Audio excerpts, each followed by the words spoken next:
এদিকে সাবেক মার্কিন প্রেসিডেন্ট ডোনাল্ড ট্রাম্পকে লক্ষ্য করে হামলা চালানো হয়েছে। স্থানীয় সময় শনিবার সন্ধ্যা 6:15 পেনসিলভানিয়া অঙ্গরাজ্যের বাটলার এক নির্বাচনী জনসভায় বক্তৃতা দেওয়ার সময় হামলার শিকার হন তিনি। একেবারে তার কান ঘেঁষে গুলি করা হয়েছে। এতে অল্পের জন্য প্রাণে বেঁচে গেলেন এই রিপাবলিকান প্রেসিডেন্ট। আকস্মিক ওই হামলার বিষয়ে ট্রাম্প জানায়, নির্বাচনী প্রচারণার সময় তার কানে গুলি করা হয়। তিনি জানান তার মনে হচ্ছিল তার কান ঘেঁষে একটি বুলেট চলে গেল। হামলার পরপর তিনি মাটিতে পড়ে যান। এ সময় তার মুখমণ্ডলে রক্ত দেখা যায়। ভ্যাট দায়মুক্ত থেকে লাভজনক ব্যবসা পরিচালনার বিশ্বস্ত সহযোগী দ্য রিয়েল কনসালটেশন, স্বচ্ছ ভ্যাট আইনে দক্ষ ন্যায্য ভ্যাট প্রদানে। এ ঘটনার পরপরই সিক্রেট সার্ভিসের সদস্যরা হামলাকারীকে গুলি করলে তিনি নিহত হন।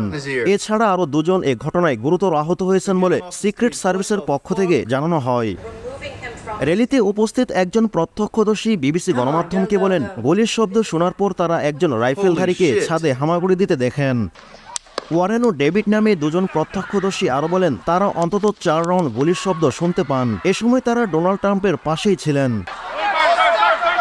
সামাজিক মাধ্যম ট্রুথ সোশ্যাল অ্যাকাউন্টে এক পোস্টে ট্রাম্প দাবি করেন, গুলিতে ডান কানের উপরের অংশ ফুটো হয়ে যায় তার।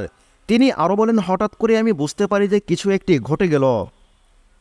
আমি গুলির শব্দ শুনতে পাই এবং মনে হচ্ছিল আমার চামড়া ভেদ করে গুলি চলে গেছে। অনেক রক্ত বের হচ্ছিল। তখন আমি বুঝতে পারলাম যে আসলে কি ঘটেছে আমার সাথে। পোস্টের শেষে ট্রাম্প বলেন, ঈশ্বর আমেরিকার মঙ্গল করুক। হামলার ঘটনার সঙ্গে সঙ্গে দ্রুত ব্যবস্থা নেওয়ায় সিক্রেট সার্ভিস ও অন্যান্য আইন প্রয়োগকারী সংস্থাগুলোকে ধন্যবাদ জানিয়েছেন ট্রাম্প। এ সময় তিনি আরও বলেন, আমাদের দেশে এ ধরনের ঘটনা অবিশ্বাস্য। এই মুহূর্তে হামলাকারীর বিষয়ে কিছু বলা যাচ্ছে না। তিনি নিরাপত্তা বাহিনীর গুলিতে নিহত হয়েছেন। মূলত আগামী নভেম্বর মাসে প্রেসিডেন্ট নির্বাচন অনুষ্ঠিত হবে মার্কিন যুক্তরাষ্ট্রে। সে নির্বাচনে রিপাবলিকান পার্টির প্রার্থী হিসেবে প্রতিদ্বন্দ্বিতা করবেন ট্রাম্প। নির্বাচনের প্রচারে শনিবার বাটলার শহরে গিয়েছিলেন তিনি। সেখানে অস্থায়ী মঞ্চে বক্তব্য দিতে ওঠার পরে এক পর্যায়ে হামলার ঘটনা ঘটে।